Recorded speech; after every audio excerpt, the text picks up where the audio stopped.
I'm back. Welcome to the Foul Play YouTube channel. Lord bless our souls. Lord bless our souls. He's back. He's back, and I'm back as well. Well, look, guys, welcome all of you to our weekly podcast entitled Reading with Uncle Ken. We're actually on part 33. And for those of you who have been following our podcast, or if you're unlucky enough to have a copy of the book, we're on chapter 12, entitled The Prize. And I'm Dr. Silkman, and I'm from the Foul Play team. So guys, if you like what we do, please subscribe to our channel. If you like our podcast, please give us a thumbs up and hit the notification bell. So every time we do a presentation or a podcast, you'll get notification, and so you won't miss out on anything. Well, look, guys, good morning, good afternoon, and if you live in Australia, good evening. Thank you so much for joining us.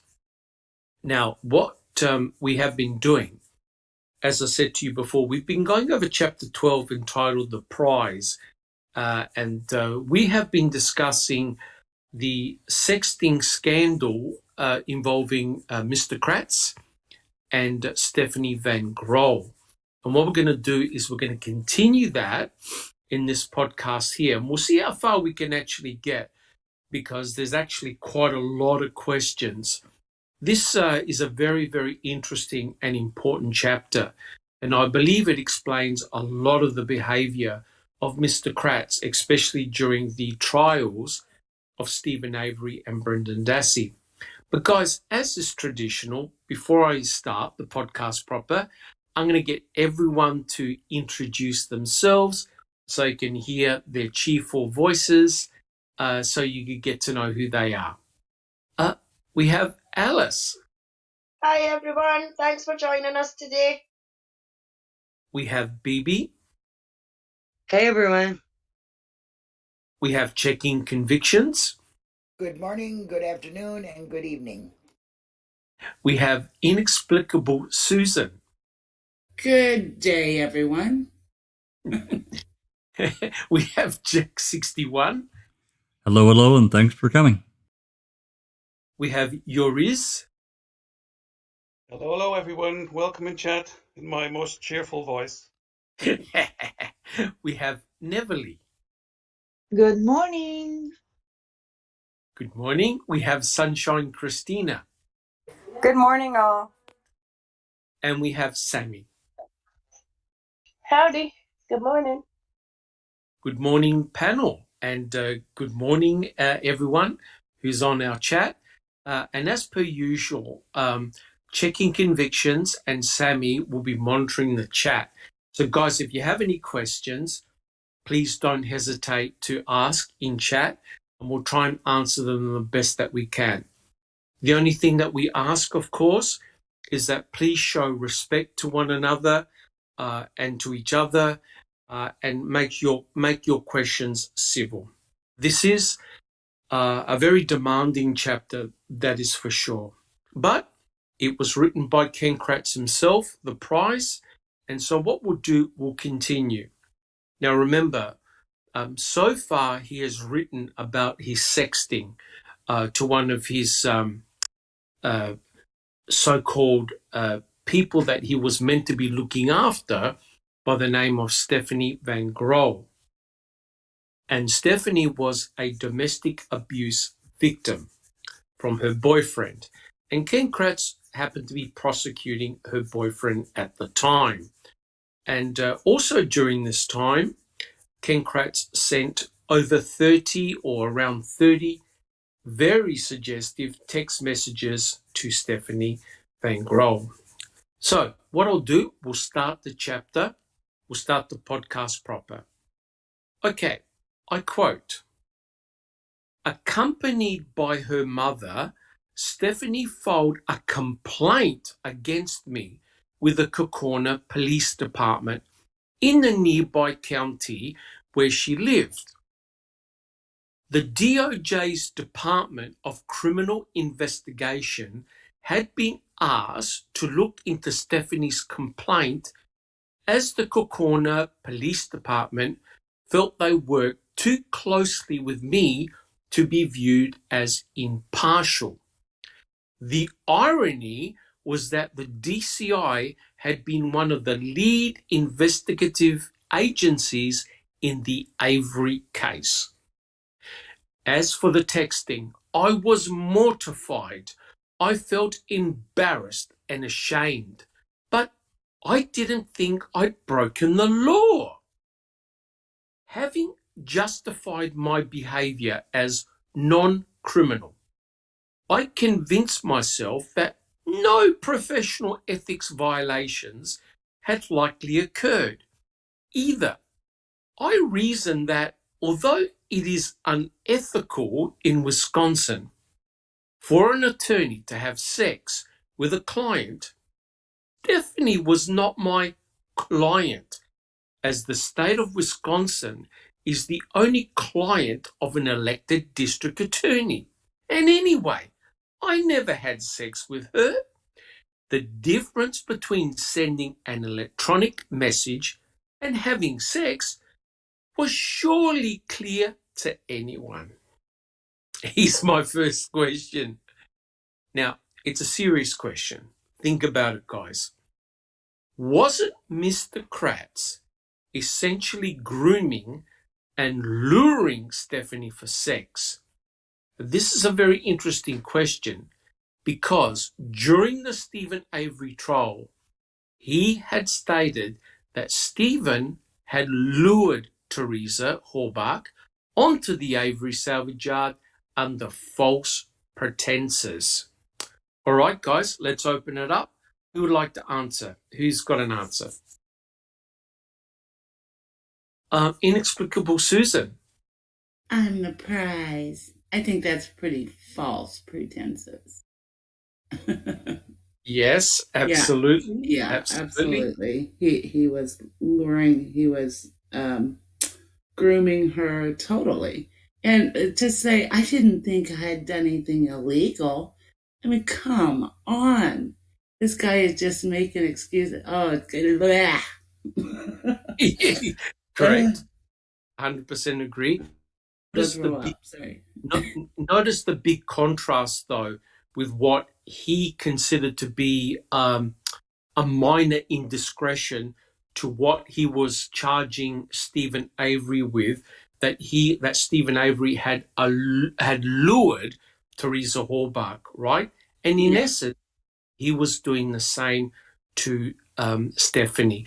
Jack 61. Well, I've said it before and I'll say it again. I think that's how he operated. I think that's how he, this luring technique of, like you said, grooming, and I guess that's as good as word as any, but it's still kind of in that same realm as luring someone. He was so embarrassed. Bullshit. Correct. Wait, let me read it out again. Yeah. I was mortified. I felt embarrassed and ashamed. But Jack 61, would you agree that he only felt mortified, embarrassed, and ashamed because he got caught? That's the only reason he felt embarrassed and ashamed. And in reality, I really don't. He's saying that in print, but I don't think he really was. Correct. 100% agree. Thank you very much, Jack 61. Alice. No, you took the words right out of my mouth, Doc. I was just going to say that. He's only ashamed and embarrassed because he bloody got caught. 100% agree. It's almost like, he's doing a confession in a way for his bad behavior, and he's writing it down in his book. Neverly, do you have any comments? Yes, Dr. Silkman. To me, the more we read this book, the worse it gets. However, the more clear it gets in certain aspects as well, because this luring business and just the way he talks, the way he writes this book, the way he thinks, I guess, it's just more apparent that what he said at the press conference came out of his own imagination and experience rather than what actually happened, because we know that actually that didn't happen. So, Yes, yeah. And another thing is, like you guys said, the words are there, but the meaning is not. He says those things. He's a smart guy. He knows what's appropriate to say, but not to do or actually feel. correct, correct, So it's all just bogus. It's not true. He says it, but then immediately he reverts back. He goes, but I didn't, it wasn't me. I didn't think it was illegal, let alone correct, immoral, unethical, and correct, everything else, right? correct, correct, Yeah, correct. he's not concerned about that. He's concerned about illegal because there will be consequences for himself potentially. That's But correct. immoral or unethical, that's not even on his plane of thinking. No, no, he believed that he didn't transgress. Yours. Yeah, I just want to add basically what Natalie said in general terms is that he's a narcissist and he doesn't feel, he doesn't understand it. Everything that's against him, that he'll Yes, just like defend it this way. He's just a manipulator. That's what he is. So I'm not surprised at all. He writes it like this. correct, correct. And it's something that is consistent throughout his book in the manner in which he writes. And you'll see later on in this chapter, he felt very aggrieved with the way the authorities dealt with him. He was very upset because, according to him, and I quote, the difference between sending an electronic message and having sex was surely clear to anyone. So, what he's trying to do here, guys, is that he's trying to minimize the texting that he did to Stephanie Van Grohl. Okay, guys. 100% agree with that, Doc. One. Yeah, as I said, I 100% agree with that. He's trying to minimize the damage. Correct, correct. Sunshine Christina. He's just, he's trying to continually control the narrative. He's not the bad guy here. Stephen is the bad guy. Stephen's the one who is convicted of a crime. His his sins aren't criminal. They may be cringeworthy, but they're not. He's not the one Yeah, behind bars, and yeah, that's correct. it's like he's bragging. He's always bragging about what he's gotten away with. Correct. And if you notice, he always refers back to the Stephen Avery, Brendan Dassey cases because he made the comment about the DCI saying, oh, they were an investigative agency in the Avery case, as if to say, and you'll see later on, as if to say, hey, come on, give me a break, guys. I've done nothing wrong here. Checking convictions. Do you have a comment? Yeah, I personally don't see what's the difference what he's doing and what he claims that Stephen was doing. You know what I mean? I mean, if Stephen was doing this, it would be an ultimate, oh my gosh, he's just, this pervert and he's a sick man and blah, blah, blah, blah. He would just go on and on and on about it. But when he's doing it, he minimizes it. Correct. I don't understand that. Typical Correct. narcissist. Correct. I totally agree with you. And don't forget, even after the trial, Ken Kratz went on television programs, podcasts, everywhere. And his main thesis was that Stephen Avery lured Teresa Halbach onto the property for the sole purpose of raping, restraining, and murdering Teresa Halbach, right? So that's the line he went with. He lured Teresa Halbach. Now, what's interesting is that in essence, he was doing the same to his victims. He was using a position of his authority and power over vulnerable women to get an advantage. Ken Kratz obviously didn't see it that way because he tried to trivialize it. And Neverly, do you have a comment? Yes, everything that we just said. And regarding that luring, let's just reflect back on what Kathleen Zellner said in that 100 questions for Yes, $10,000 reward, when she said, yeah, Stephen was luring Teresa onto the Avery Road, where it says Avery Salvage Yard, right? Where she's been before, where he correct. waited with, exactly. So that's just BS. debunked, Kratz debunked greatly. And also, with all these, what he's saying, kind of confessing, whatnot, do you guys have a feeling that he's almost like mocking everybody, like telling a joke? Because have you ever heard a joke that starts with, I was a loyal, moral, ethical person, did nothing wrong? No, it doesn't. It always starts with something as explosive as what he did. Oh, I was texting, silly me. I was texting this. Ha ha ha. Could you imagine? I don't know. Correct. To me, there's also this kind of snickering in the background almost, if you read between the lines. Aha, Correct. I got over on you kind of thing. Yeah. Yeah, type of thing. Like, yeah, silly me, again, center of attention, life of the party, and everything else. Well, Plus, his defense, as he described himself as a rotund lump with thinning hair or yes. whatever he said, Correct. Correct. Correct. he doesn't have a choice but to lure women. Who else would go with him? But never Correct. mind that. Correct. But the important thing here to remember, guys, is that in one of the text messages, he says, "I am the prize," right? And he made his intentions very, very clear that he was something very special and worthy of going after. Yes, he Heavily. didn't say that he was a kind man, that he's a conscious citizen. He said that he has a house of $350,000, a six-figure salary, and that he's a special prosecutor, district attorney, whatever Correct. he is. That's not your core, dude. That's what you do. Anybody could Correct. have, there's presidents, there's generals, there's colonels. We have that colonel with all these purple hearts and whatnot who killed two women, and he was Yes. robbing people around. The Canadian one, Russell Williams, I Correct. think. That's the He one. was so exactly in power. He was like right next to the president, and look what he did. So it's not what you do for your job, it's who you are at the core. Correct. And when it comes to that business, Ken Kratz flunked big time. Correct. Correct.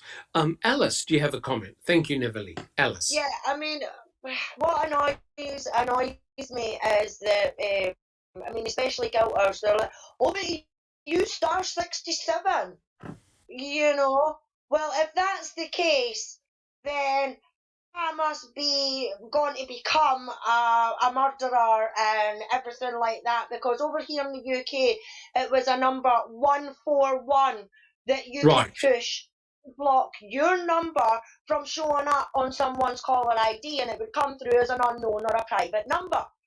Correct. And I use that a lot, especially from a mobile and things like that. I use that a lot. So if it's the case that Stephen was luring Teresa in because he used star 67, then I must be on my way, because I used that for years, you know what I mean? It's just ridiculous. Correct. And for Ken Kratz to say he's the prize, he's the prize in his eyes and his eyes only, I wouldn't piss on him if he was on fire, put it that way.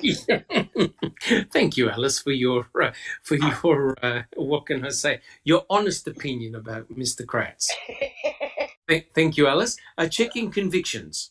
Yeah, it's just so double standard. I mean, what he was doing was, luring and grooming and, well, bragging. And Steven was just calling for business. I mean, and he was trying to make it seem like Steven was doing that, luring her in. And so he had this master plan. Well, you had a master plan too, to take advantage of these victims that you were supposed to be representing. If you ask me, that's a crime. Correct. And Well, I think he also perfected his craft over a long period of time as well. Bibi, do you have a comment? Well, even if he did dial her with star 67, right? Once he got her on the phone, in order to lure her, he's going to have to tell her who he is and where he's at to come and meet him. Correct. So it's kind of irrelevant if she's Correct. already, yeah, she's already gone and he's calling her back, he's going to have to tell her, this is Steve, I'm over here, come back, whatever.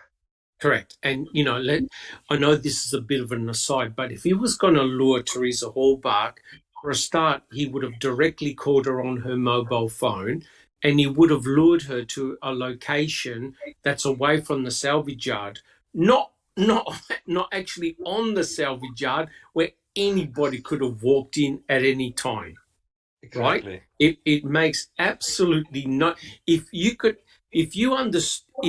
Stephen had called her out to some remote location to say, "Hey, look, come and do a hustle shot," then in effect he's taking her to another location away from the property incognito, right?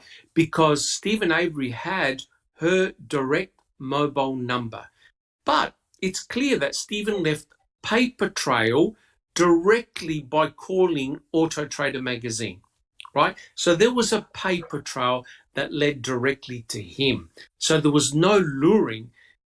Well, isn't it interesting how Ken Kratz used the word luring, which is exactly what he probably did in his past and what he did in his future.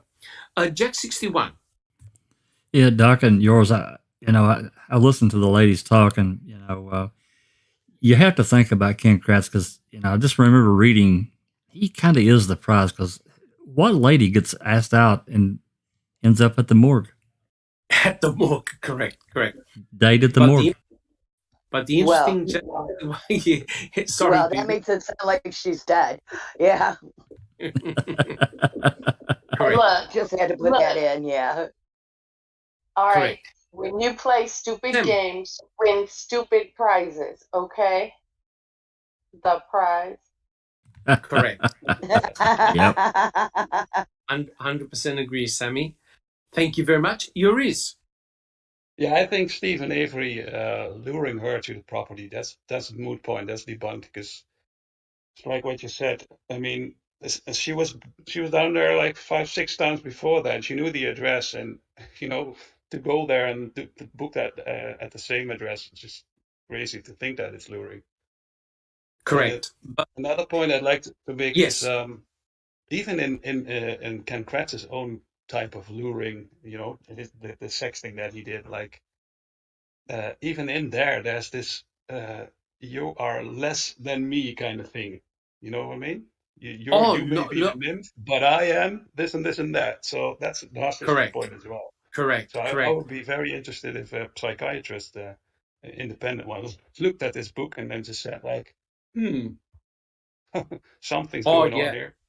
Yeah. Oh, don't worry. A professor actually did, and I'll read what the professor found later on. But yes, you're right, and that's why going through his book is very, very interesting because it shows his mind, his mannerism, what he was thinking. Sunshine Christina, do you have a comment? I was just going to say there is an overwhelming theme with how they just don't value the harm that they do to women. Unless it's Stephen Avery, everyone's crimes against women, whether they're criminal or just immoral, are minimized. And it's like they're not really crimes. And it's sad to see that women and children have really very little standing in Wisconsin. It's sickening.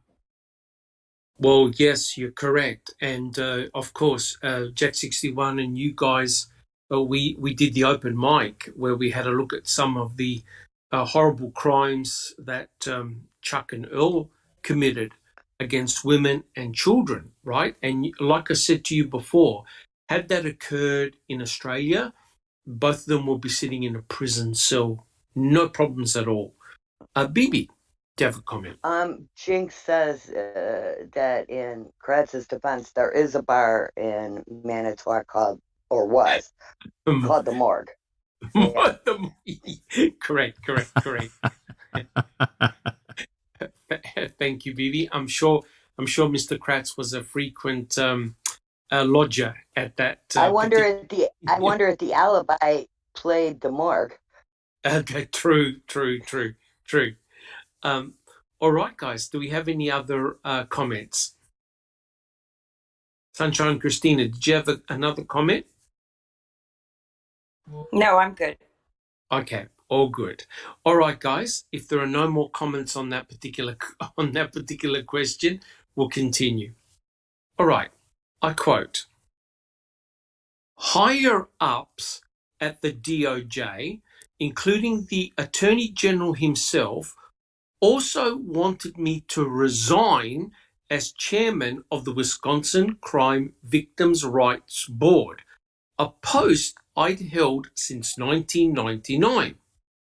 I was pissed that the DOJ, which had relied on me so heavily in the Avery and Dassey cases, was willing to put my career as district attorney in jeopardy. The DOJ, I told fellow prosecutors, ought to be thanking me for my work on the Avery case.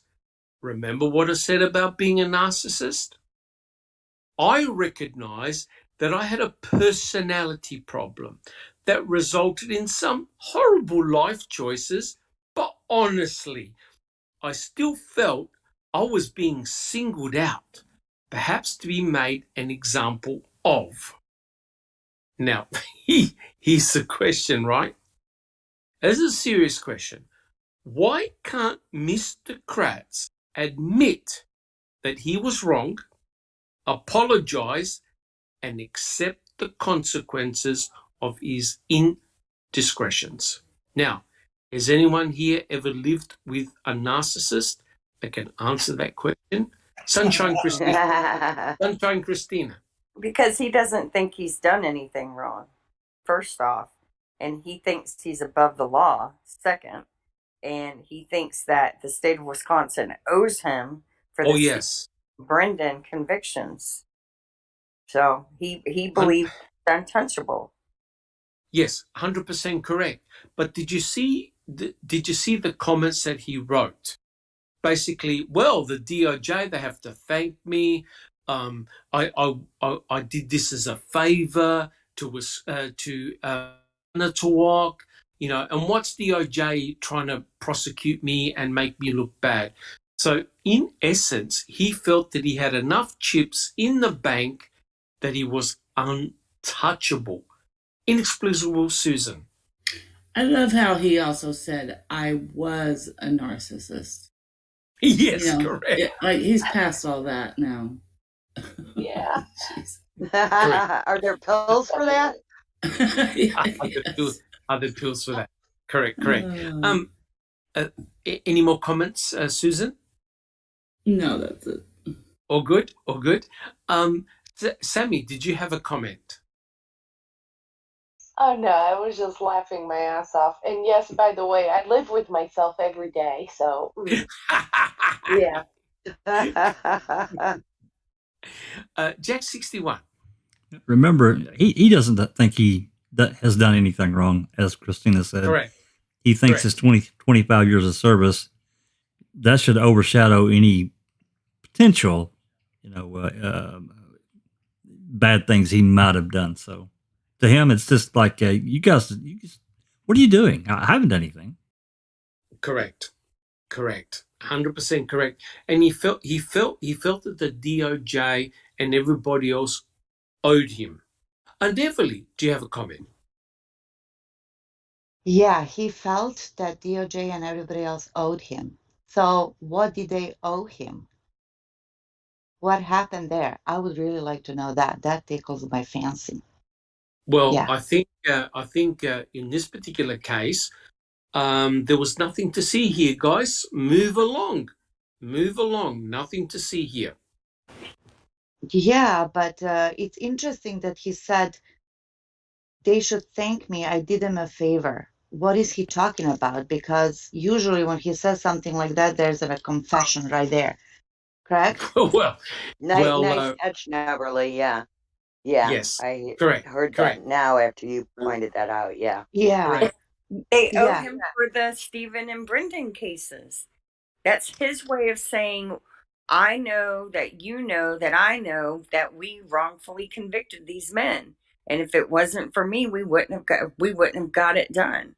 He saved At them a least bunch of that. money and a bunch of reputations. And exactly, this is the only cases, or these are the only cases that we know about. We don't know how many other times they've done this to people and gotten away with it. That's You know, true. Veiled threats is what it's called. Yes, yes, Yeah. it is. And you Yeah, see very. that in a lot of the letters he writes about his case. Yes, very Yeah. much. Thank you, Susan. Mhm. Neverly, do you have any more comments? And also, again, that entitlement. Narcissists are famous for the feeling of entitlement. He's special, rules don't apply to him. And then maybe he was, not maybe, most likely he was doing all of that thinking, yeah, they owe me good, so they can't even touch me. So when they did, he was pissed. So there you go. Correct. 100% Yeah. correct. Thank you, Neverly. Your ears. Yeah, that's a good point about the nurse, and also the thing that he is incapable of showing compassion to the victims, like say sorry for what I did. You know, that's the whole thing. You don't read that anywhere. No, no, you don't. That's a very, very good point. It's a lack of an apology. It really, really is. And I remember when he gave the press conference when he was going to resign, there was no feelings of remorse or ramifications, nothing, nothing to say sorry to the victims. And I think about, correct me if I'm wrong, about 10 or so women came forward, 10 or 15 women came forward, all complaining about what Ken Kratz has done 15. over how many, Jack? 15. 15. Right. Yeah, over a long period of time. But statistics show, or analysis shows, that a lot of the victims are too reluctant to come forward and they're frightened to come forward and say something. So that's probably the tip of the iceberg for Mr. Kratz. Alice, do you have a comment? Yeah, just going back to picking up on him saying about they owe me because I've done something for them. That's how I pick that up. You know what I mean? Is that he's done something major for them, so they owe him big time. And I think he was trying to make the point of that when he released the image of Jerry and Stephen sitting in the police station in that interview room from above. I think that Yeah, was him sending them a message basically saying, remember, fuckers, I've got all this information as well, so don't try and throw me under the friggin' bus. You know? yeah, yeah, that's a very good point. That's a very good point. And even though he's no longer on the case, he's actually everywhere. Right? He's actually still everywhere. Sunshine, thank you, Alice. Sunshine Christina. well, remember when they were escorting him off the premises, he was throwing this huge fit about getting his laptop. And I know we have what they say was found on his computer, but a lot of it is redacted. And I'm just curious to what he was so concerned about making sure he had retention of that was on that laptop. What was on there that he wanted, and why did he want it so badly? Correct.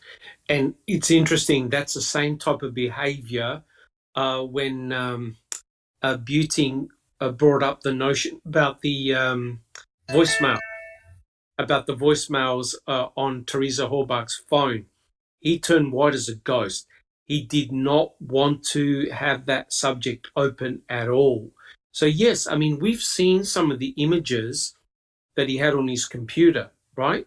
About 80 to 90% are all redacted, right? Now, why would you redact these images, right? What was on these images that they had to be redacted? Very interesting. Jack 61. As I remember, his desktop computer inside the prosecutor's office was formatted. Yours, do you remember that? Isn't that correct? That computer was formatted. Do you remember? Which one? The prosecutor's his computer in his office, his desktop computer, it was formatted. Oh, I don't remember that. Sorry, no. Okay. Well, nonetheless. You mean reformatted, right? Well, wiped basically. But there was Yeah. there were some things that they were able to get. It wasn't a lot, but also keep in mind the laptop that he was assigned, that was a Stephen and Brendan Case laptop, and that got taken and put with the DA files because remember he tried to get access to the DOJ to get access to that laptop. Interesting. That's in an email. Yep. Very interesting. Susan. Yeah, I just wanted to go back to what Alice was saying that the OLR actually did keep the whole thing quiet until it was leaked to the press. Oh yeah. So they heeded his little veiled threats. Correct. Until they couldn't anymore. Correct. And if I could just read this little snippet from his book, I quote, "The DOJ found no evidence of a crime, but that didn't end things. They called again a few weeks later and suggested that I self-report what I had done to the Office of Lawyer Regulations, the branch of the Wisconsin Supreme Court that investigates complaints against attorneys." And isn't this interesting how it was all whitewashed? This is before it became public, right? He wanted to keep his indiscretions quiet, but it badly backfired. All right, guys, do we have any additional comments so far? All right, so here's the question. Do narcissists ever apologize? Sammy? If they do, it is intentionally just because they know they're supposed to, not because they mean it. Yes, very good point. Very good point. Neverly? If they do, it's such a half-ass apology. Actually, it's an insult. It's an insult because they turn things around. They would say, "Oh, I'm sorry you're crying because you're upset." They don't say, "Oh, I'm sorry for acting like a jackass that hurt your Yes. feelings and now you're Yeah. crying." No. Yeah. Correct. They somehow turn it around to blame you instead of Correct. themselves. Correct. Correct. Thank you very much, Neverly. Your is. I just quote the Jinxie's words there. They're self-serving apologies. So they're Yes. instrumental for a reason for themselves. They're not supposed to, put to the other person like, I'm sorry for your feelings, but I'm saying this to reach my goal, basically. Yeah. Yes. Very good point. Very good point. Thank you, Yoris. Susan. I'll just answer your question with is the Pope a Buddhist? Well, you never know. Yes, I understand. Thank you, Susan. Sunshine Christina, do you have any comments? They apologize to continue on in their behavior. It's not a legitimate recognition of what is wrong with, like, why they need to apologize. So they're not saying, "I'm sorry that I hurt you," or "I'm sorry that my actions did this." It's always, "I'm sorry that you know, that this bothered you." I'm not sorry Oh, correct, at correct, all. Yeah, correct. I'm sorry They're not, that you're upset about this. Yeah, exactly. And yes, and they always play the victim too. You know, it's oh yeah, always, you know, it's not their fault that they are a narcissist and their behavior offends everyone. It's everyone who is offended by their behavior that's the problem. that's the problem. Correct, Yeah. correct, correct. Thank you so much, Sunshine Christina. Checking convictions. Yeah, only if it's self-serving. That's it. Just self-serving. Only if they're going to benefit from it and they could really give a shit less what you think about what they did. They're just going to do it for, let's say, saving face. That would be Yes, it. That would be it. yes. Very, very good point. Sammy, do you have a comment? Well, this is when I know the person is a narcissist and I hear them say, I'm sorry. This is what I hear. I'm sorry, but I'm fixing to do it again. Yeah, Exactly. correct, correct. Because unfortunately, this was not the only incidents with Stephanie Van Grohl. There were many other victims as well, and Lord knows how many have not come forward. That's the problem. Or what he's Never, doing now. We sorry, don't know what he's checking doing conviction. now. That's correct. That's correct. BB. Well, he was literally a predator hunting these already abused and battered women. Yes, So they're less apt to report than like the general public, even more so because they've already got this victim syndrome or whatever, you know. that's correct. The battered syndrome, and also Right. I think the main problem, BB, is that a lot of the women felt there were going to be repercussions, right? Like their old man would get out and come home and beat them more again for Yep, longer because he wasn't going to correct, help them. correct. Yes. And So also, he's definitely hunting. He's oh yeah, definitely predator hunting. correct, correct. And he chose his victims very wisely, right? Those that It's were like very, shooting fish in a barrel, right? yes, yes, Yeah. correct. Those that were very, very vulnerable. Yeah. Thank you, BB. Thank you, BB. Neverly, do you have a comment? He was Uh, really like a shark in a small tank, right? With all these yes, tiny little fishes, and he was having at it. Because narcissists are thrill seekers. The riskier, the better. He said it yes, himself, yes, right? correct, correct, So it correct, was a thrill for him, the chase, and the control after it and whatever. And correct. also another point I wanted to make in the beginning when this whole thing started, how he minimized the whole event. Oh, I didn't know I was doing anything illegal. I thought that was the scope of my practice to be friendly with my clients, whatnot. And this little indiscretion, after 25 years and after doing you a favor and blah, blah, blah. You see what he did? He wanted to play off like it was just one time a lapse of judgment. Correct, correct. And And then, to have no 12, repercussions at all. 15, exactly, women came out. More power to Correct, him. Thank you, women. correct, correct. Thank you, Neverly. Sunshine Christina. When you were reading the exchange of text last week in the podcast between Kratz and the domestic abuse victim, Stephanie. you could see that he knew he shouldn't have been doing what he was doing, but yet he kept doing it anyway. He's very compulsive, and obsessed with this stalking of women. Like if he gets one in his sights, it appeared from that conversation anyway that he would hound them until he got what he wanted.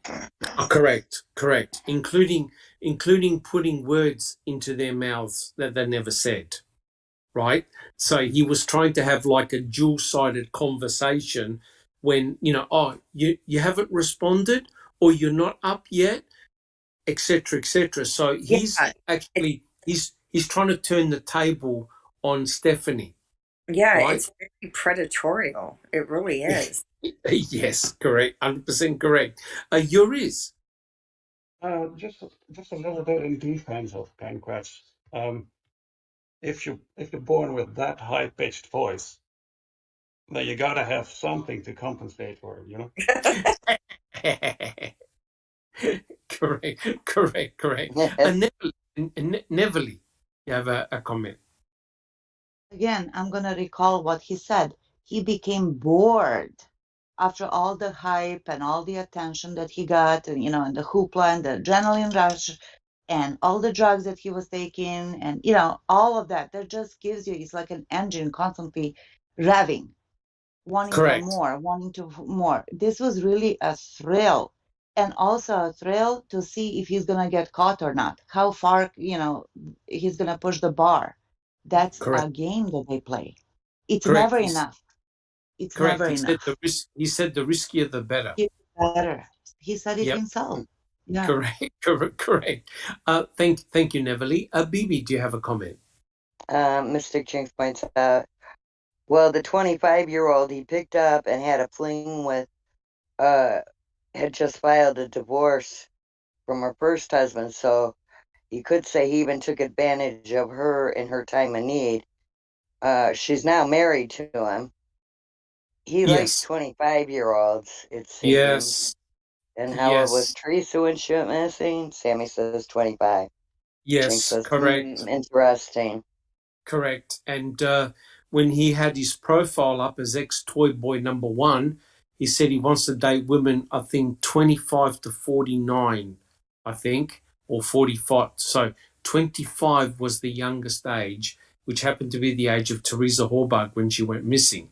Bibi, do you have another comment? Oh, sorry. Yeah. Okay. All good? Has anybody else got any comments? All right, we can continue with the next question, guys.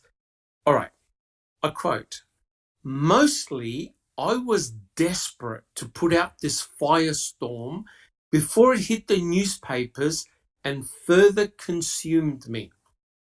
And I didn't say a word about any of this to my estranged wife.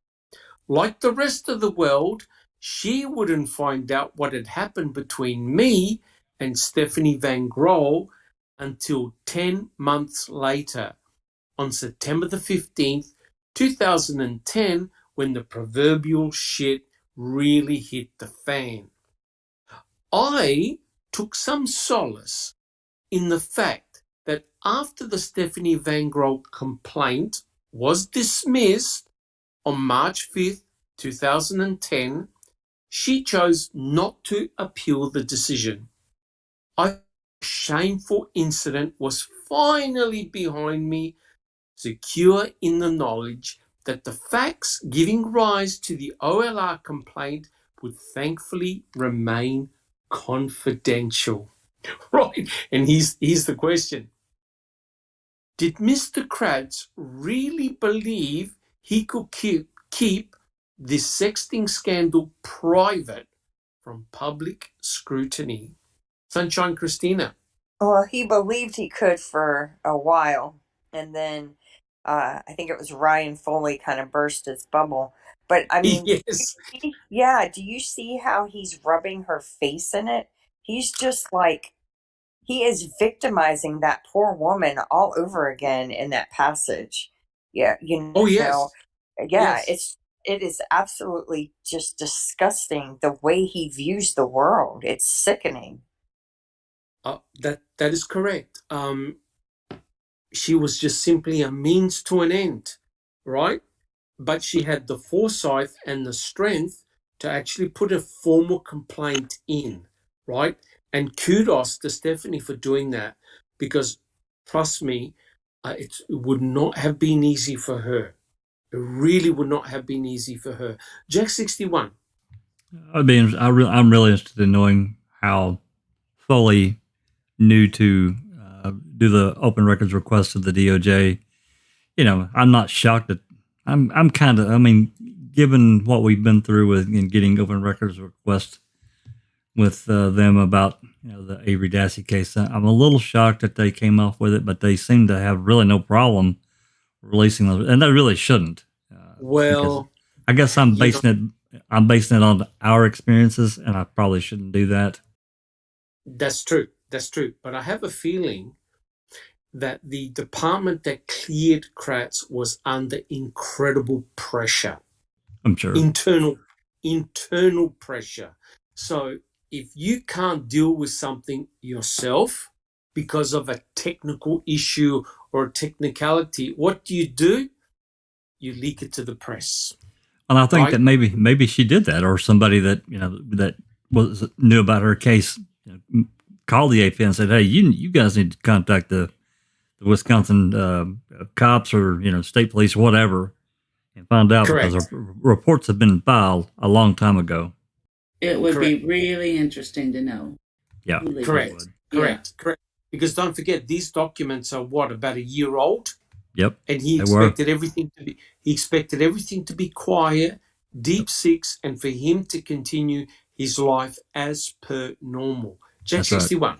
Yeah, that's exactly right. You said exactly what I was going to say. He just expected things to just keep on trucking, like he just. I mean, it's him, continuing to objectify women. I'm not gonna just say one because it wasn't just her; it was others as well, and that's what he does. Correct. And I think he was. There was also the allegation of rape as well that was leveled at him, because a lot of women came forward. Susan. Absolutely. Yes, he was accused of rape. Yeah. And some of his behavior was, truly shocking. Truly shocking. And don't forget, guys, this was the guy that stood up in court and pointed the finger at Stephen Avery and Brendan Dassey. Neverly. In one of the letters that came out from the brave woman who wrote it, I don't know her name or if it's important or if we're allowed to say it. Anyway, she described the evening, how it went.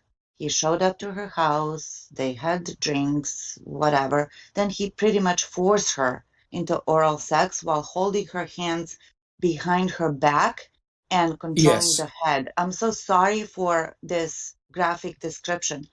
And she claimed that he said, "That's how you do it, bitch."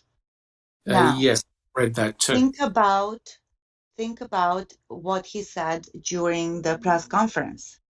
He claimed that Brendan stated that when Stephen asked him to have sex with Teresa, that he was encouraging him and that he said, he told me that's how you do it.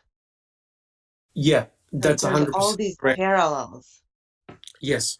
Yes. From his real life to this imaginary happening That's on correct. Avery's That's Salvager. That's Yeah. that's correct, and that's why I asked the question: was he actually fit for purpose of being a special prosecutor in such a case like the Stephen Avery, Brendan Dassey cases?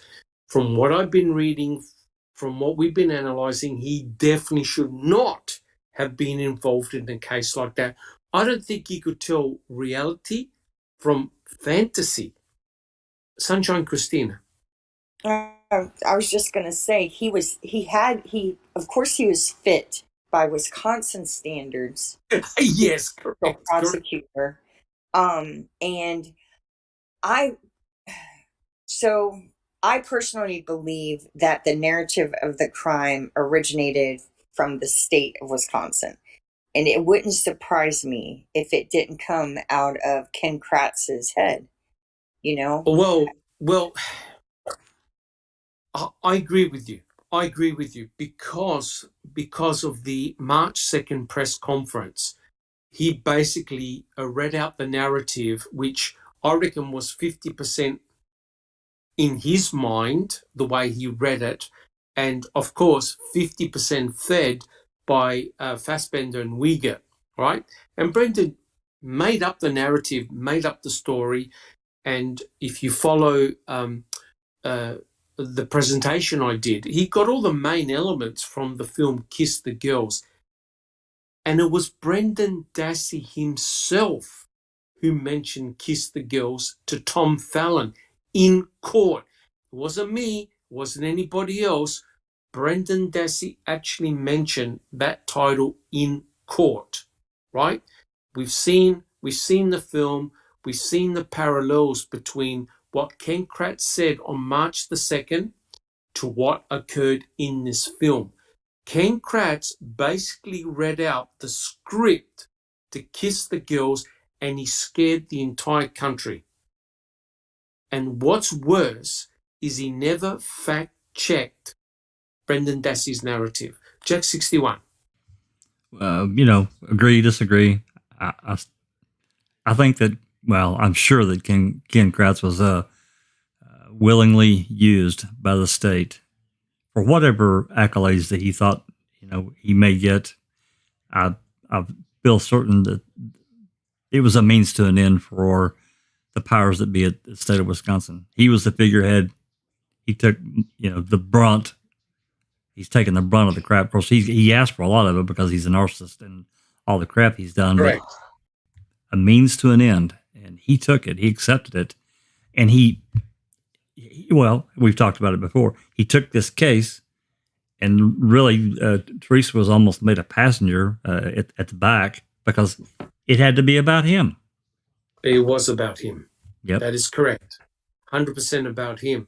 And you see, the case that he took on was such a dangerous case for his persona, right? Because he admitted an addiction to sex, an addiction to drugs, right? These are all the type, and plus he said he was a narcissist. These are all the elements that are dangerous when you're working on a case like this. Bibi. Well, if we take this whole thing about Kiss the Girls and Kratz and paint him as a storyteller like I think he is, reverse engineer it. Maybe Kratz is the one who had watched Kiss the Girls. Maybe Kratz gave the narrative to the police officers for Brenda to confess to, maybe where we hear him say, play the tape in your head. That was Kratz's idea to have him watch the movie. I believe it. Then later he pulls Kiss the Girls out in court because that's the movie that they had him watch. Correct. Oh, look, there's no. That's very likely to happen, right? Somebody found that Kiss the Girls, the movie, was playing everywhere in Wisconsin for weeks. Yes, that's correct. Until after he was taken into jail, even. And correct.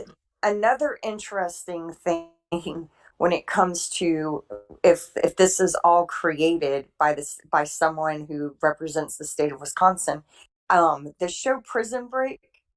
What happened to Stephen is very similar to season 1 of Prison Break, if y'all have ever watched it. Well, Prison Break's brought up in this too. Yeah, right? I know. Because Scott and Barb was supposed to be watching. And Ken Kratz, even though he is smart enough to be a lawyer, he's not creative. It would not surprise me if these people didn't get the idea of how to pull this off from TV shows. They're not a creative, artistic bunch here. These are, gumshoe people who are just trying to solve a problem. Correct. And you see, the problem, and even Ken Kratz admitted it.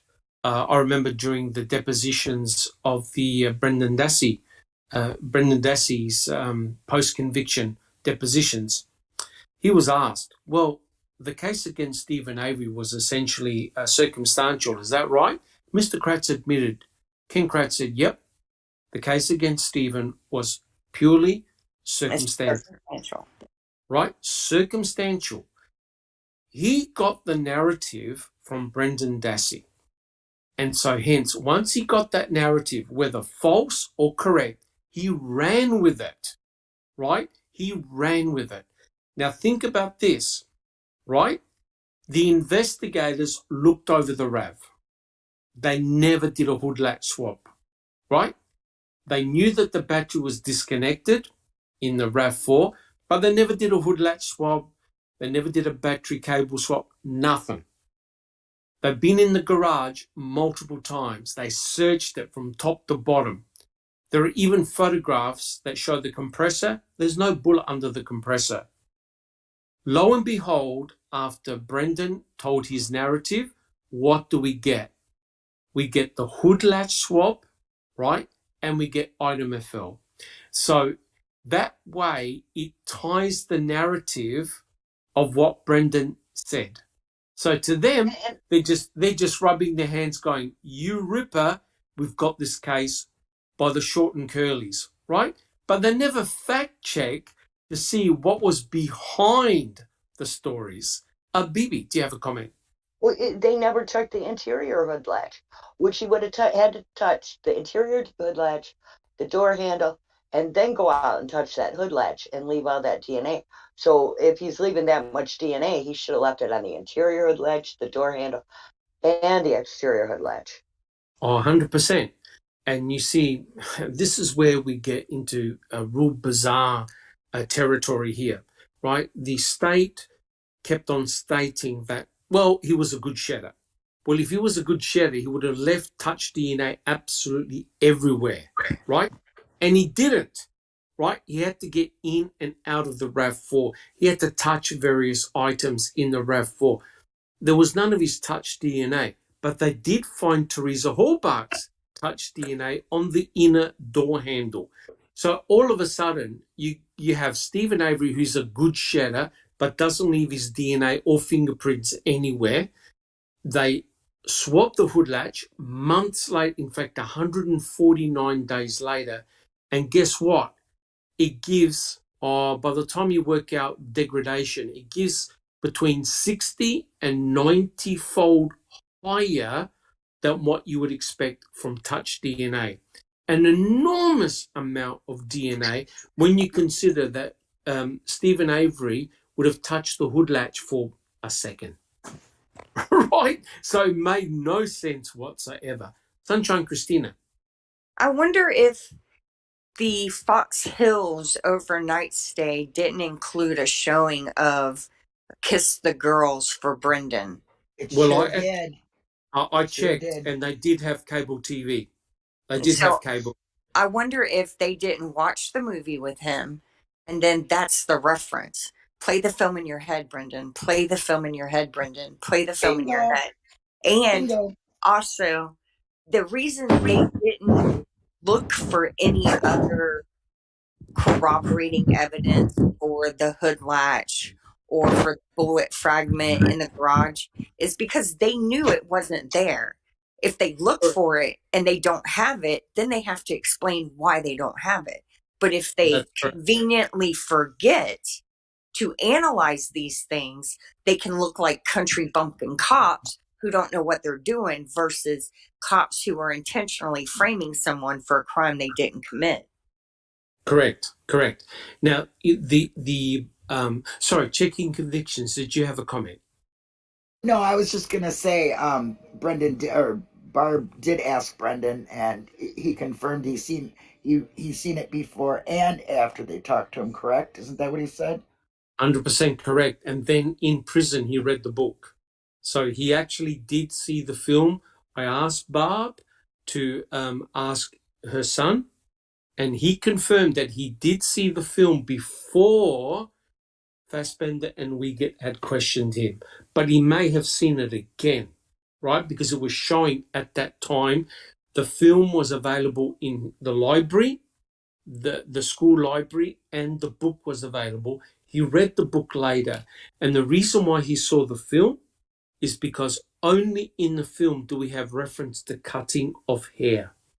And lo and behold, what do we have in the film? The perpetrator cuts off the victim's hair. It's not present in the book, only in the film. Neverly, do you have a comment? Yes, Brandon even admitted on the stand that he got it from the book. Remember when Fallon asked him, "What book was that, sir?" Correct. And he said, Sir. "Kiss the Girls." Sir, what book was Correct. that, sir? Exactly. Yeah, Sir. all Correct. appalled, right? Appalled. How disturbing. So that's number one. And number two, just guys, remember Dr. Silkman did a fabulous presentation on Kiss the Girls. There's a video, if somebody can put it in the chat. Yeah, that I tell you what, I must admit, that was eye-opening. Bron Bron and I, we looked at the film and we analysed it and we thought, nah. Brendan's got to be mistaken here. I reckon he just made it up.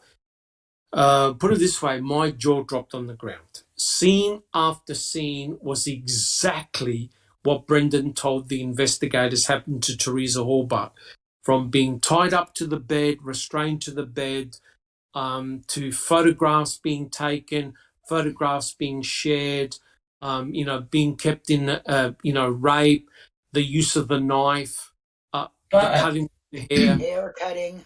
But was she Yes. shot in the head, Dr. Silkman? No. You know what? Brendan Dassey never said about shooting in the head. That's right. Right. It was Wiegert who mentioned shooting in the head. And it's interesting because you don't have that scene in Kiss the Girls, the shooting of the head, right? He kept the victims in an underground cave and took pictures of them, and he shared them with his co-conspirator, right? Which is very interesting because what did Wiegert say? There was a rumor going around that people were passing photographs of Teresa Halbach shackled. And that's exactly what you see in Kiss the Girls. The perpetrator is uploading photographs of his victims to the internet, the dark web, so co-conspirators can share the experience. That's exactly what Wiegert thought was happening. That, remember, they were after Stephen Avery's digital camera, Jack 61. Yeah, and Wiegert had to get in there because by that time they had the skull pieces, and they knew there was beveling, so he had to get. Oh well, I'm just going to ask you who shot her in the freaking head. He Correct. had to get it in there. Correct. I know this sounds morbid, right? And Neville will back me up on this, but when Durst killed his next door neighbor, dismembered his next door neighbor, and put his next door neighbor body parts in rubbish bags and threw them in the river, right? They started to float to the top, right? And they were discovered, all these body parts. Guess what body part was missing? Neville, do you remember what body part was missing? Yeah, the head, of The course. head. Yeah. The head Which of... is really peculiar.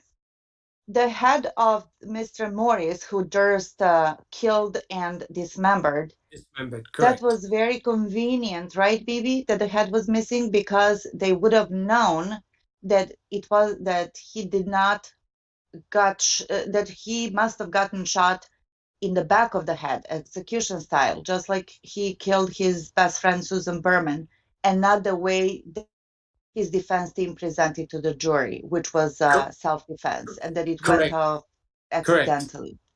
Correct. So Durst was clever enough to realize that if he had left the head behind, the forensic team would have realized that you can't shoot yourself in the back of the skull, right?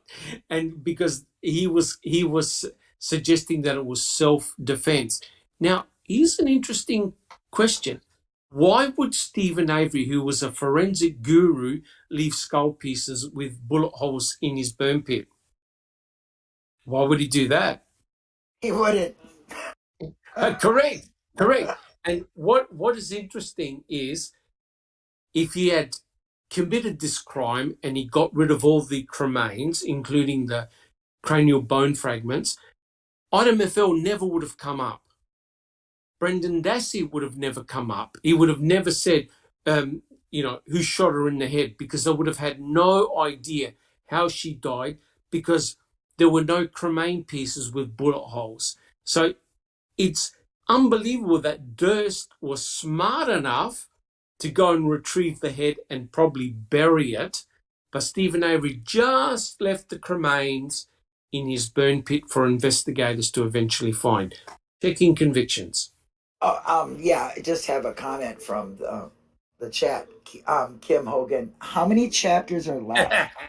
I don't think they're getting bored. I think they just wonder, did he really write all this? No, we are just breaking every single bit that he writes down. Correct.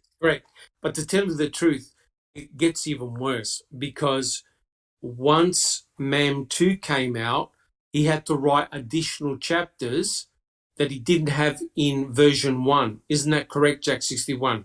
He had to write additional chapters to version 2. That's right. He did. And And changed some, right, Jax? Yep. yes, he did. Yes. He deleted stuff and changed stuff.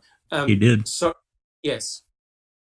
So, shall we go back to the chapter? Guys, are we good to go back to the chapter? Yep. Okay, awesome.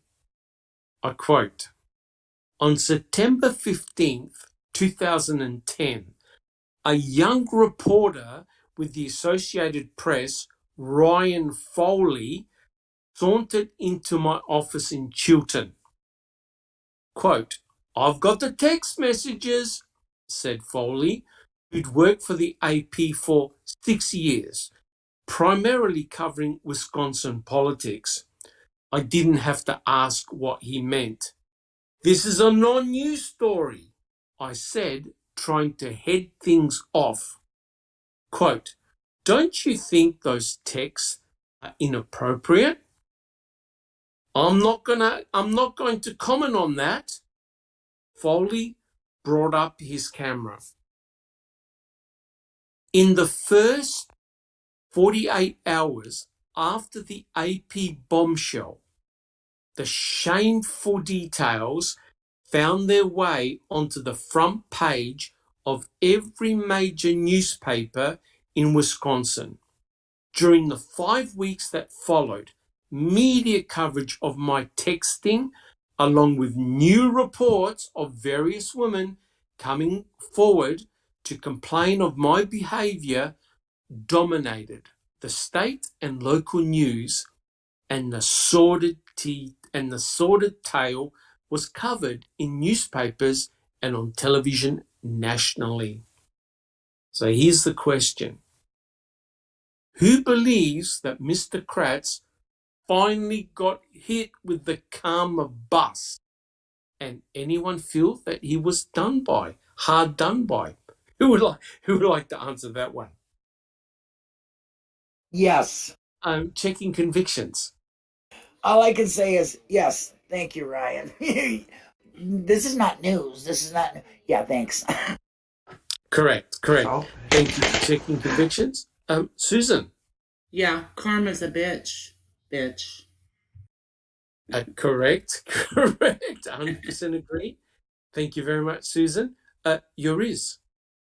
Yeah, this is where he really got slapped, but when he really got slapped is when Mem came out and this came world stage event. Oh, yes. Oh, yes. Yes, when Ma'am came out, he went ballistic. He went ballistic because several million people around the world watch Ma'am, right? And they saw his sexting scandal. Bibi, do you have a comment? I just find it really funny that he says this is not a news story. Oh, correct. How is it not a news story? Correct. Yeah. Because it was all Because meant of to his be. position and Yeah, who he that's was correct. hunting. Yes, Correct. and taking advantage of. Predator. Correct. He wanted it all to go away and no one to say a word. Remember, he didn't even tell his wife. His wife didn't even know what had gone on. Neverly, do you have a comment? Regarding karma. Karma is a bitch? Oh no, honey. Karma is a classy, wise elder that will calmly sit you down and serve you a tea you later realize was laced with the same poison you served others for years. That's what karma Bravo! is. I I love read off a that. meme. Yeah, it's a meme actually. You It got didn't come from me. Nicely done, Neverly. Yeah. Oh, good one, Neverly. All right, does anyone else have any comments? And Neverly, all good? No, sorry. Now, for those who haven't actually heard the interview between Mr. Kratz and Mr. Foley, if you go to www.convolutedbrian.com, you'll actually hear the entire interview. And I really urge you guys, if you haven't, you must listen to it. I linked it, Doc. Because, I put a link in huh? the link in the chat. Oh, beautiful, beautiful. Because if you ever want to hear a narcissist in full flight, you got to listen, especially at the end. How Ken Kratz's voice changes pitch, and he really becomes almost maniacal in his behavior.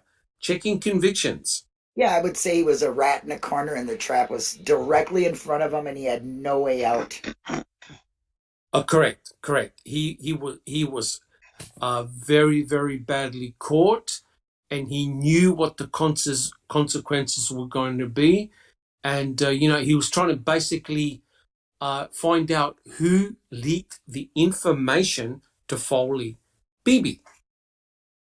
Disco Pervert said, give him a tissue for his issue. Yes, correct. And, the amazing thing is that it really was karma. It truly was karma with what David K says, who knows what would be on that tissue with his issues. Yeah, that's true. That's true. All right. Do we have any other comments? Bibi, do you have another comment? Oh, no, sir. All good? All right then. Okay, so I'll continue, guys. A quote. It wasn't just me, of course, who suffered the embarrassment and shame of public scrutiny. My estranged wife had microphones stuck in her face everywhere she went in town. One news crew, trying to get a comment, broke into our house, setting off the security alarm.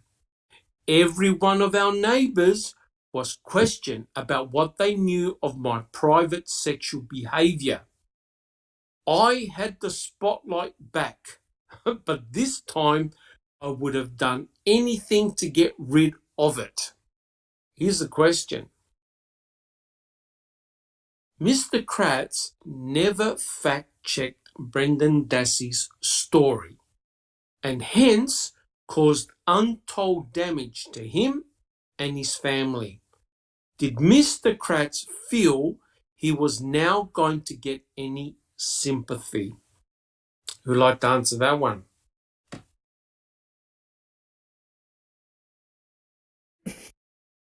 Checking convictions. I just want to refrain from cussing and swearing because, I mean, what he did was crazy and he has no remorse of it at all.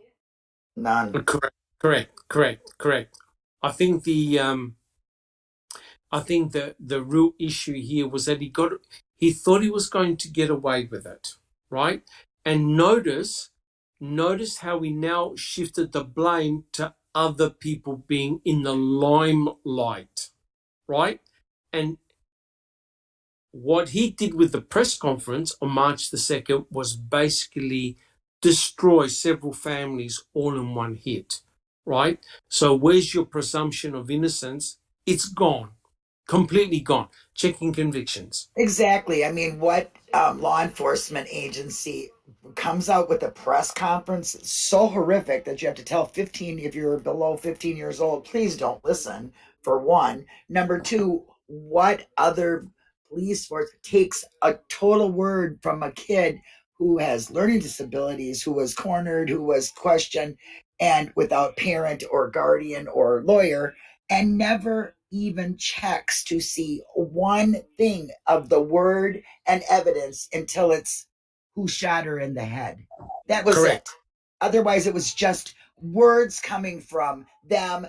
Brendan saying, no, yeah. I mean, shaking his head, sometimes not even answering, shrugging his shoulders. So if you're Correct. asking me, no, I don't. Of course, he's going to think he's going to get sympathy. He's a narcissist. He was the prize. He put the worst criminals Wisconsin ever seen in prison. Yeah, right. Blow it out my ass. Correct. 100% correct. Beautifully put. Juries.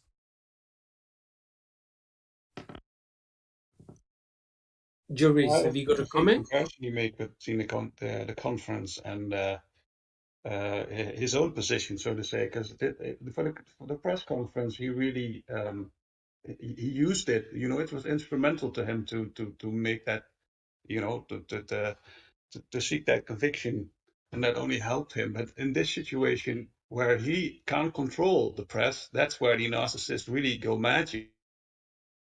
Yes, yes. And, You one know, of the it was reasons, sympathy. yes, correct. One of the reasons why he did that press conference was because he felt that Stephen Avery was getting too much attention and sympathy from the general public, right? Because at that stage, Stephen Avery was saying, hey, I've been set up, I've been framed, right? Again. So Ken Kratz had to counteract that by coming up with this press conference without doing any fact checking convictions. Yeah, do you also think that he purposely did it to poison the jury pool because he really only had circumstantial stuff? You know what I mean? I mean, he really didn't have a big case there, is from what I understand. So don't you think he did it on two things? You know, I mean, he really wanted to show that, hey, these are the worst guys in the world, and let's poison the Correct, jury pool. correct. And if you remember from MAM, they interviewed people in the street, and just about all of them said, well, initially I thought he was innocent, but this has now changed my mind.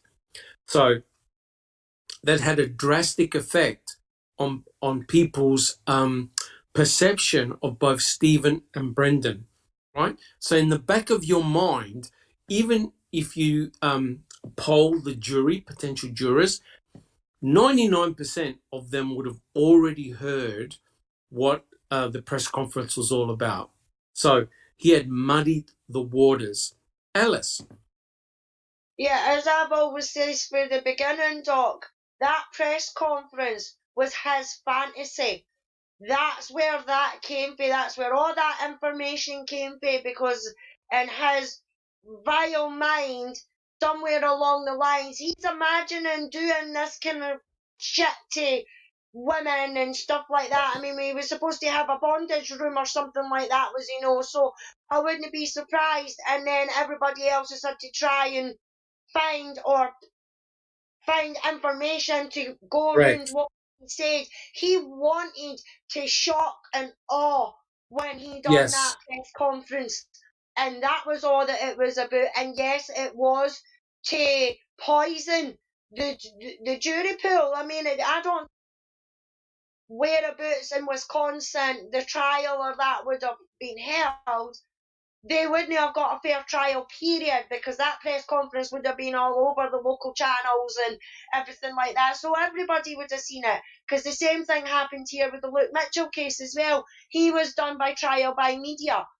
Yes. They Yes. were they didn't name him to begin with, but they used words like Jodie's boyfriend, the boyfriend's house is being searched, and then when they brought charges, that's when they named him. It was Correct. all done by his vile mind with the media, and it was all to do with shock and awe to make Brendan and Stephen look as bad as that he could. But all that he said in that interview was all something that came from his head, in my opinion, and that's just my opinion. Correct. 100% correct. Yep. And so, now that the tables have turned against him, he's basically trying to blame, Foley for releasing the information, but he's also trying to blame somebody, the DOJ or OLR or somebody, for leaking the information. And Ryan Foley doesn't say where he got the information from. I believe he got Freedom of Information documents. Is that right, Jack 61? That's right. He sent an open records request to the DOJ, and they granted Right. they granted the request and Correct. gave him the police reports. Correct.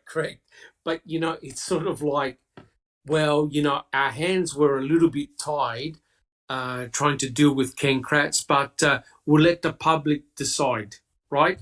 So someone had to point Foley in the direction, right? Yes, that's right. Foley obviously knew that things were occurring behind the scenes, and he got the documents and he exposed Ken Kratz. You know, one He of these did. days, we should just play that with everybody here and listen to it again, because Yes. Yes, you must. You must. Absolutely unbelievable. Thank you, Jack61. Sunshine Christina.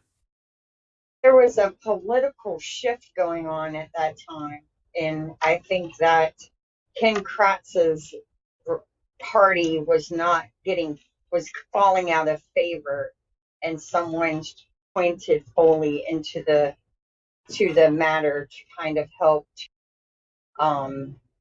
promote that continual shift. Yes. Yes. Because remember, Ken Kratz had ideas of running for, what was it, Congress or something like that? Had these grandiose ideas that he wanted a change in his employment and go for even potentially Attorney General, right? So he had all these grandiose schemes. Well, Yeah.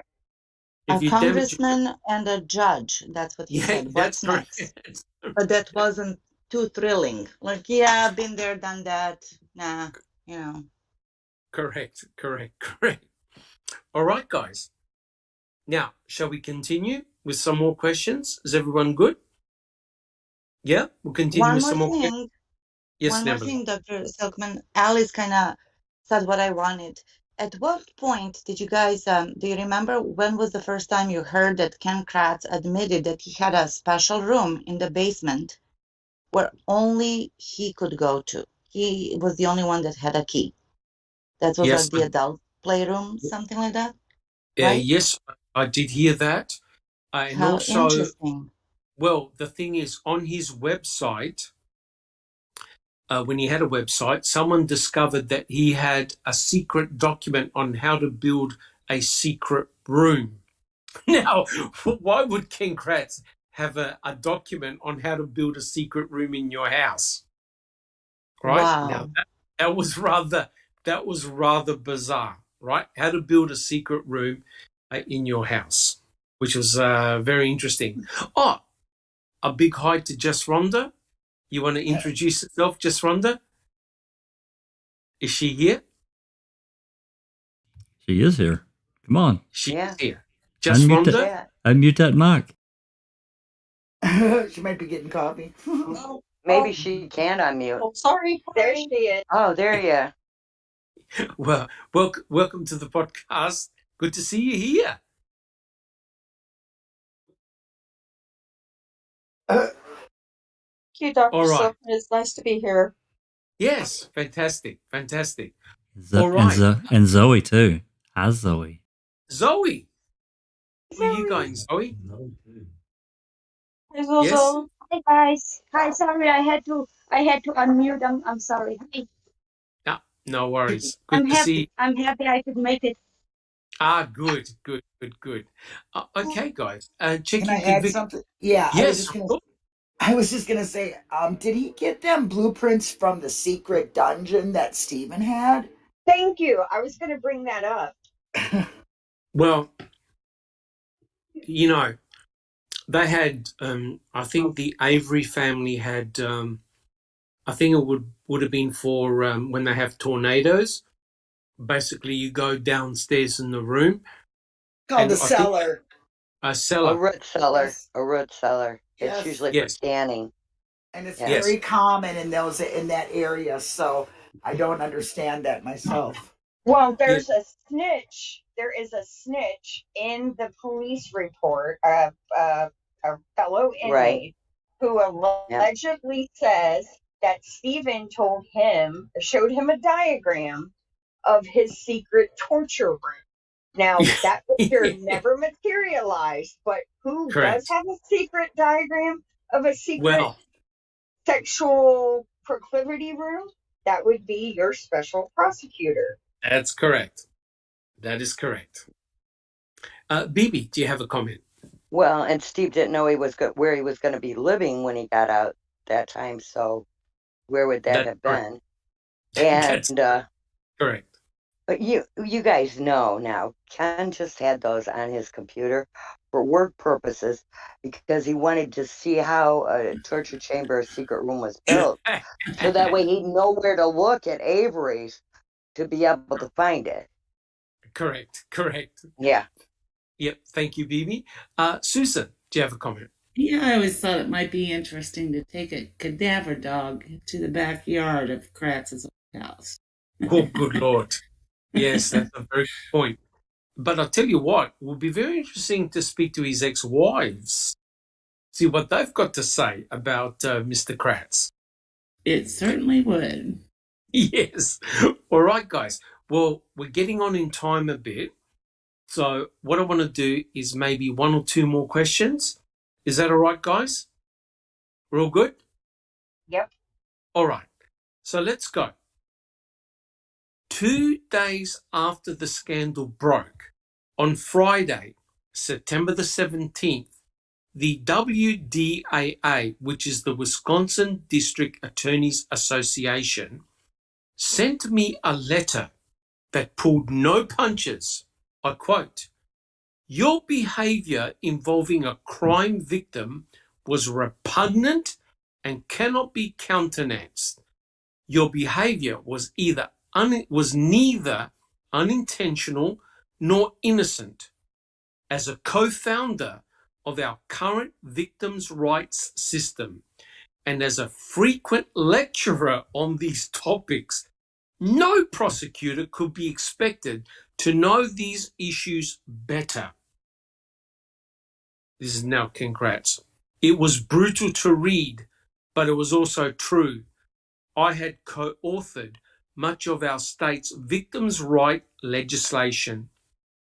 It had been my personal cause throughout my 25-year career, and now I had embarrassed myself beyond any repairable level, undermining everything I'd worked so hard to achieve. I turned into someone I didn't even recognize." So here's the question. Mr. Kratz, despite knowing the consequences of his disgraceful behavior, still transgressed with vulnerable victims of crime as well as with other females. Why? Why did he do it? Checking convictions. Above the law. I mean, above the law. That is a narcissist. That is what they think. And what he was doing was above anything. He would get away with it. No problem. He Very could good point. explain it away because he was such a advocate for these victims. Oh, I'm so, I know so much about it. And he just thought he could get away with it. That's my thoughts. The riskier, the better. There you go. Yeah. You go. Yep. There you go. The riskier, the better. Jack 61. He felt entitled. That was, it was a hunting ground for him. And he saw, attractive young lady that he felt like he could take advantage of because of his position. And he did. Position of authority. He did it many times. And Correct. He felt entitled that he could do it. Correct. Sunshine Christina.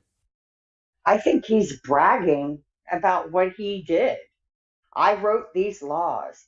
I did this. And look what all I got to do to women. And I didn't get in trouble for it.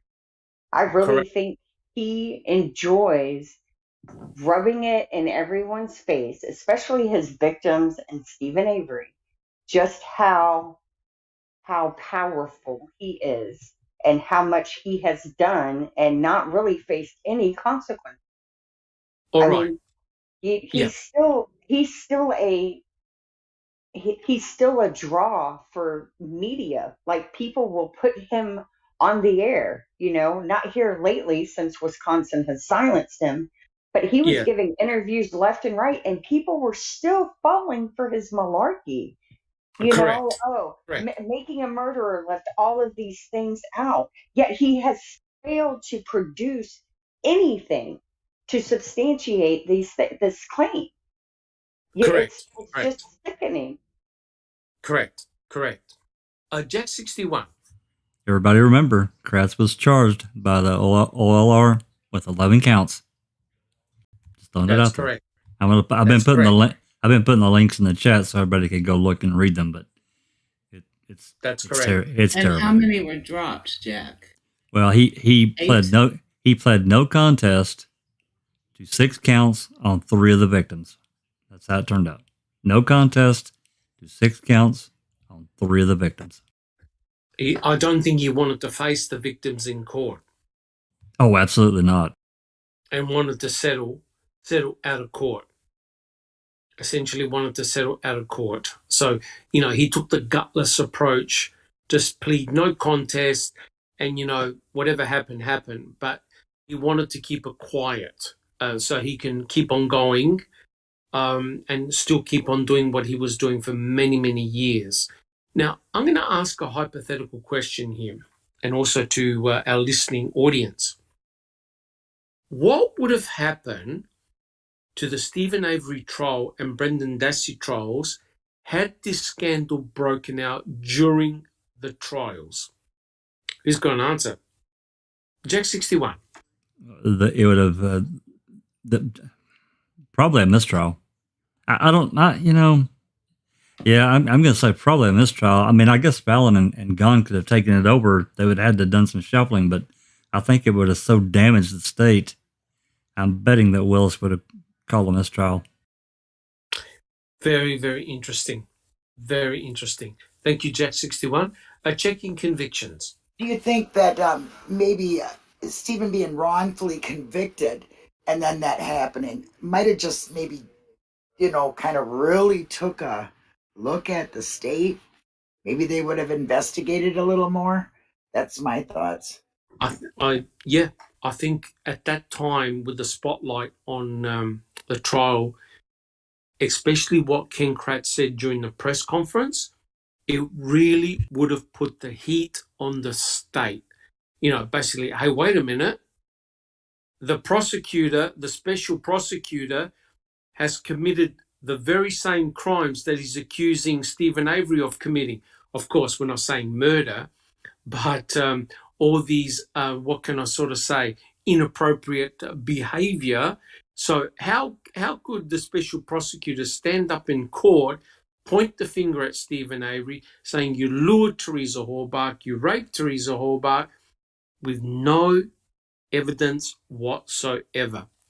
And he also Fallon did the same thing to Brendan Dassey, checking convictions. Yeah, basically, I mean, the sexual and, nature of what he was talking about. I mean, he would be doing basically the same thing, but even worse because these were already victims. So I'm sure they would have really looked at that. Correct. It was just a hypothetical comment, but would have been very, very interesting. Neverly. And not that those women were victims already, but he was in a position and a power. He's the protector, and look what he was doing. So yeah, this wouldn't bode very well at all. Yeah. 100% correct. All right, guys, if there are no further comments, what we'll do, we'll continue, and we'll do one more question, guys. Is everyone happy with that? We'll do one more question. Sounds good, Doc. Okay, awesome.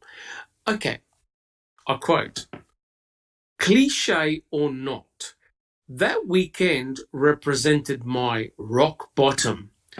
I'd have to get comfortable with cliches because much as I tried to think of myself as different or special, I would soon find out that all addicts are pretty much the same and that I was most definitely one of them."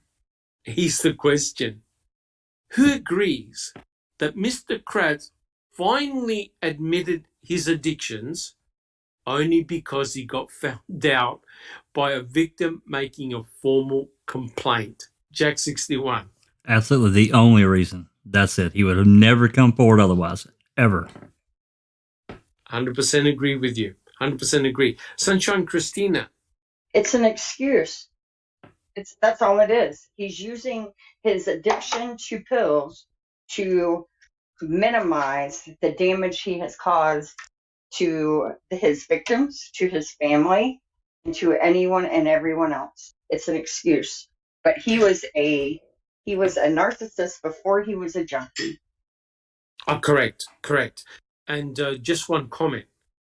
What did Stephen Avery say during one of the telephone calls to his parents? Poor people lose all the time. So here you have a special prosecutor that had all the power and control over his victims, right? His victims. He had all, it was a total disequilibrium. Joris, do you have a comment? I was going to say that the way he says this is he's really the victim, you know. When he tries to play like, I mean, he's admitting his addictions, but he does it in a way that he's like, I'm still the victim. I know I'm feeling rock bottom. It's pathetic. Correct. 100% Be a man, correct. throw some balls, you know. Yes. Stand for something. Correct. But he never formally apologized. He blamed everything else except himself. So he blamed the narcissistic personality. He blamed the drugs. He blamed the addiction to sex, to the narcotics that he was taking. He never could say it was my fault. And Neverly, do you have a comment? Yes, and I think that he hit the rock bottom and that he was really sad about the whole thing only because he couldn't continue to do all of that. Correct. His That career. I truly believe that. Yes, his career basically came crashing down, and he had to blame everyone except himself. Yes, and now he needs to put a lot of work to find another supply, another pool of supply, another victim, another victims, and whatever. Correct. Sunshine Christina. Well, he has a pool of victims, though, if you think about it, because he has this following of people who, for whatever reason, claim that Stephen and Brendan are rightfully where they belong. And they drool and fall over themselves over everything he says. So he's using all these things as an excuse for why he shouldn't be blamed. And yet he's still minimizing all the damage he's done. And there are people who, for some reason, are attracted to that kind of person. I think that's how Leah came into his life. Yes, correct. And, well, I mean, I think Neverly can back me up on this because we saw a documentary ages ago in which people actually went into prisons all around the world. They were journalists. They were doing like a documentary. And they were going to different prisons in different parts of the world. In Japan, in China, in America, Venezuela, all different places. There was one prison that had a serial killer. Do you remember this, Neverly? Serial killer. Elderly serial killer. Yes. He was like 70-something. Yes. And a young, how old was she? 19, 16, 19? Yes, with a baby. She fell in love with the serial killer, basically didn't really care that he had killed all these people, right, including women, and she married him and had a baby with him while he was in prison. And I'm thinking to myself, oh, wait a minute, isn't it universally agreed that serial killers are bad? Yet he was able to find a young woman that was willing to have a baby with a serial killer. And Neverly. What the hell? Yeah, and that's true. That is a true story. Yeah, I remember that one. Story. Isn't the person who killed the man? No, what was her name? The one in Aruba. Natalie. Yes. Natalie Holloway. Yeah. Natalie Holloway. Didn't he get married while he was in prison afterwards? Well, I he met believe a so, yeah. girl. He Yoram met got a girl. married to a Peruvian woman after that. Yes, and Yeah, had a Yeah. baby, and then he killed her too, or something yeah. before They that. didn't. They Yeah. didn't have a baby. They met in a hotel room. She was snooping in his computer, found his stuff on Natalie, so he strangled her. That's the crime he's actually doing time for. Is her murder, Yeah. not Natalie's. And Yeah. then But I believe he also has since then met someone else who knows he's killed 2 women and has married him anyway. yes, Yes. she was a cigarette seller in the prison, and he married her. But there's And actually women that go out of their way to connect with guys in prison and have a relationship, knowing that they are there. Most likely, not always, but most likely, they were actually guilty for whatever they were charged. So Correct. Danny there's a Rawling. particular, Go excuse me? ahead, Kimberly. Go ahead. I'll see mine later. Go ahead. Yeah, so there's a particular kind of people that seek that out with their own unresolved issues and traumas and PTSD and whatnot. You know what I mean? So there Yes. is. So the fact There, that Kratz has a 4th wife, he's gonna have a 6th wife. He's gonna have, narcissists love to marry. They entrap you by marriage, actually. And as they say in the car business, there's an ass for every seat. So there you go. Yes. Correct. Danny Rawling and Ted Bundy had huge followings on death row, female followings. They both married in prison. There is a website dedicated to people who are actively carrying on a relationship with serial killers in prison. There's a community of people who discuss like their relationships and what the killer has written them, and the drawings. They show each other their drawings, their cards, and they're damaged souls. And Yes. so they seek this sadistic person for some kind of for it fulfills them in some way. It's sad, but it's true. It's safety. Yo, A lot that of is them, it's straight, safety. I don't know straight if it, up morbid. That is just straight up morbid. it It is is, very but morbid, and it's that. Correct. Well, I think it's more. They are so used to being treated, being being used and tormented by people like that, that they seek out people who are going to treat them this way because it's the only way they know how to cope and how to live. They don't know any other kind of relationship but in one in which they're the victim. Correct. can An I just say that? absolutely unhealthy state of mind and heart.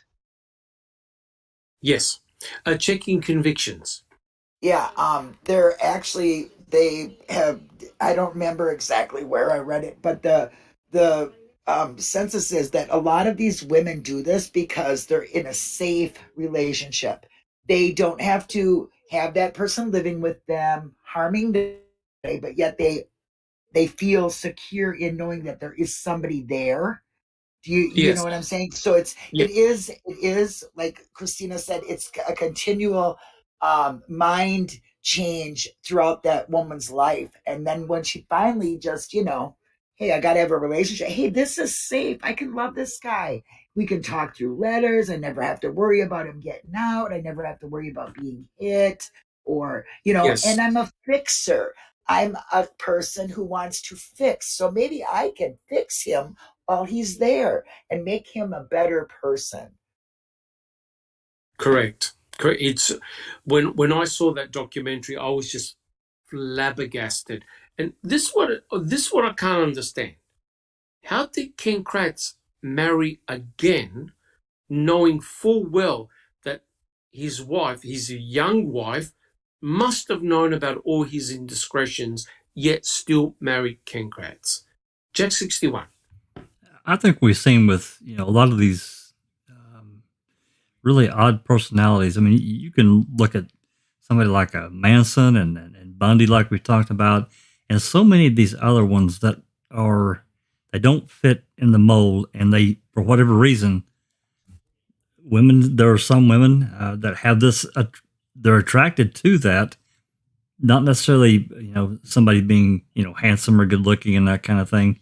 It's another kind of draw, and I really can't put my finger on it. I really can't. I'm just saying it. We know it happens. It's there. It's a phenomenon. Yes, and yes. Sorry, Sunshine Christina. Well, the Dirty John, and I listened to that podcast, but isn't there a series on it now? The guy from California who this woman was very successful. He infiltrated into her life, had alienated her from her children, and then ended up trying to kill one of her daughters. If y'all haven't seen it, it's called The Dirty John. It's really Oh, good. okay. And there's another guy named Scott Kimball who was a FBI informant in Colorado, I believe, who actually when he was in prison, he seduced his roommate's girlfriend. And when he got released from prison before his roommate, he went and killed her. And then She. he married a woman and he was, sexually assaulting her daughter. Her daughter left. He convinced the woman that her daughter had ran away, ended up killing her. She. And he was an FBI informant and was protected by the FBI for years. They're Yeah. very good at manipulating people into thinking they're really not that bad of people.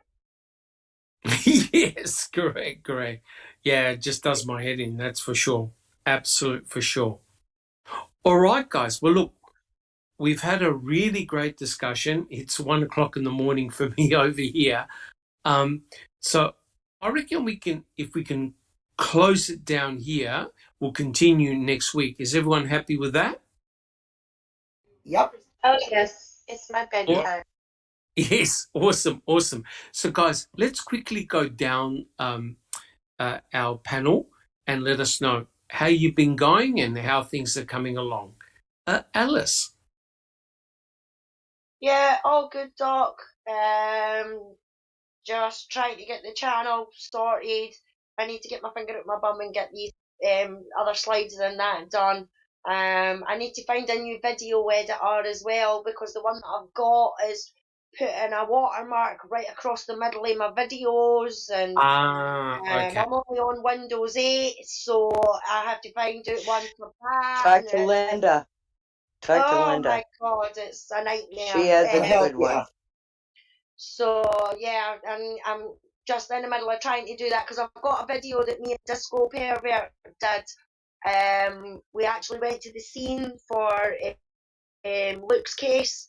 Yes. And we kind of came in for Jodie's side, went to the V break, went over the V break into the woods, and then out at Luke's end, and then we came back up Luke's way. So I just wanted to give people an idea of the area and stuff like that. So, but I made a few mistakes while I was talking, so I need to take away the sound, and then I'm just going to talk over it, sort of thing. So Okay. yeah, busy, but other than that, doing good, Doc. Thank you.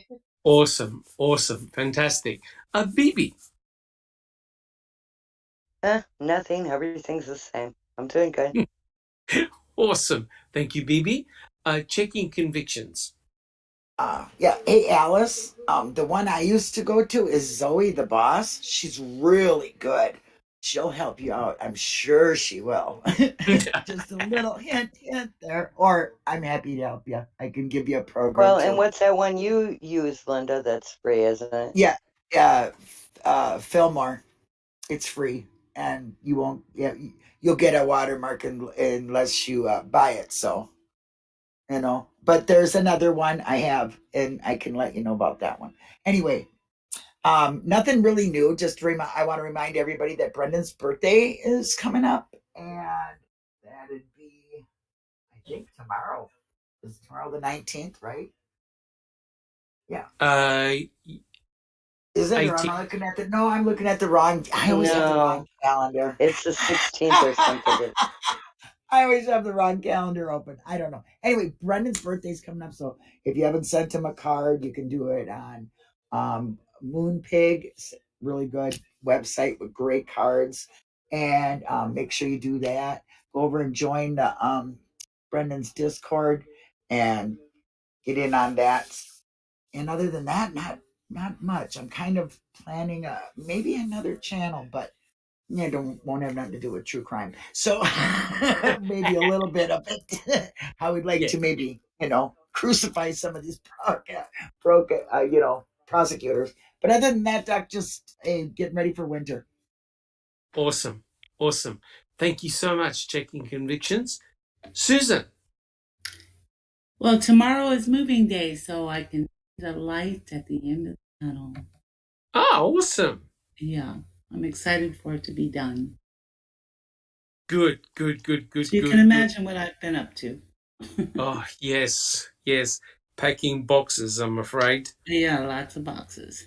Yes, no one likes doing it, that's for sure. All the best in your move. All the best in your move. Beautiful. Jack 61. Well, had a really great, I say great, controversial open mic last week. Yes. A lot of new things that got relayed that we knew about, but we didn't know details, and now we do. And I don't know if that's good or bad, but I think that it really had to be done. So there's more stuff in the pipeline.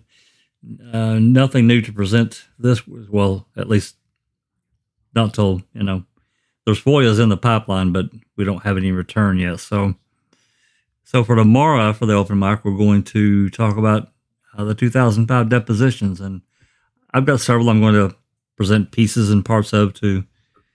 This is really all based on a Banana Man post that he did on Reddit, and how things worked and operated. It's really interesting what was done. So we're going to be talking about that. And if there's if there are other depositions that people want to talk about, I can pull them up and we can, certainly not read the whole thing, but we can pick at it. So that's where we're at. Awesome. Thank you very much, Jack 61. Yeah, and that was a really great open mic. It really was. Controversial topics, but I agree it had to be discussed. It really did. Yuriz. Yes, I'll have to keep it short because I had some computer problems last week, and gladly I solved it, and I'm back on several platforms, commenting, posting, and all that. Oh, awesome. Yes, awesome. That's it. Fantastic, and thank you so much, Yuriz. Much appreciated. Thank you. No problems at all. Just Rhonda.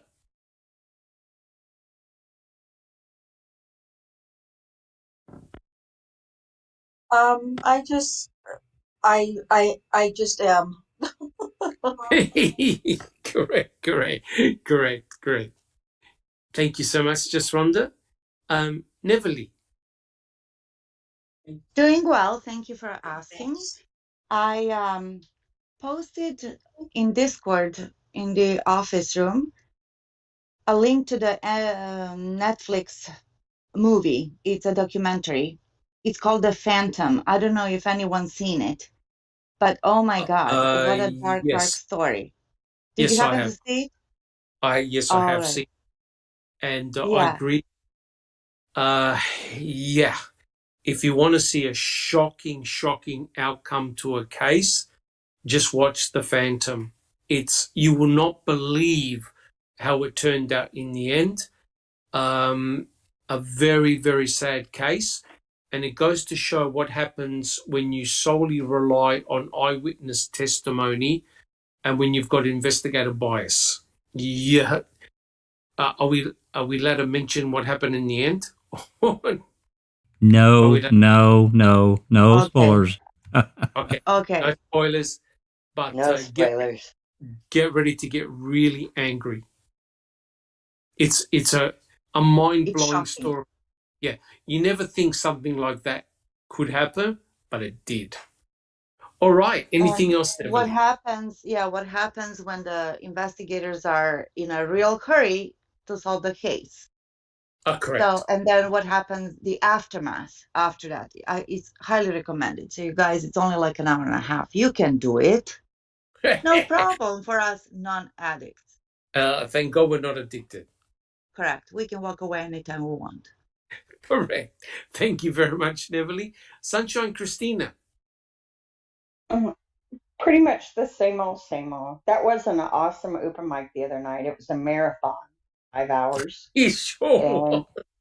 and it felt like it was only an hour to me. I think we could have probably kept on talking for another 5, to be honest. Oh, And like Jack said, we've got some interesting FOIAs. They're just, I think everyone in the state of Wisconsin took Thursday and Friday off.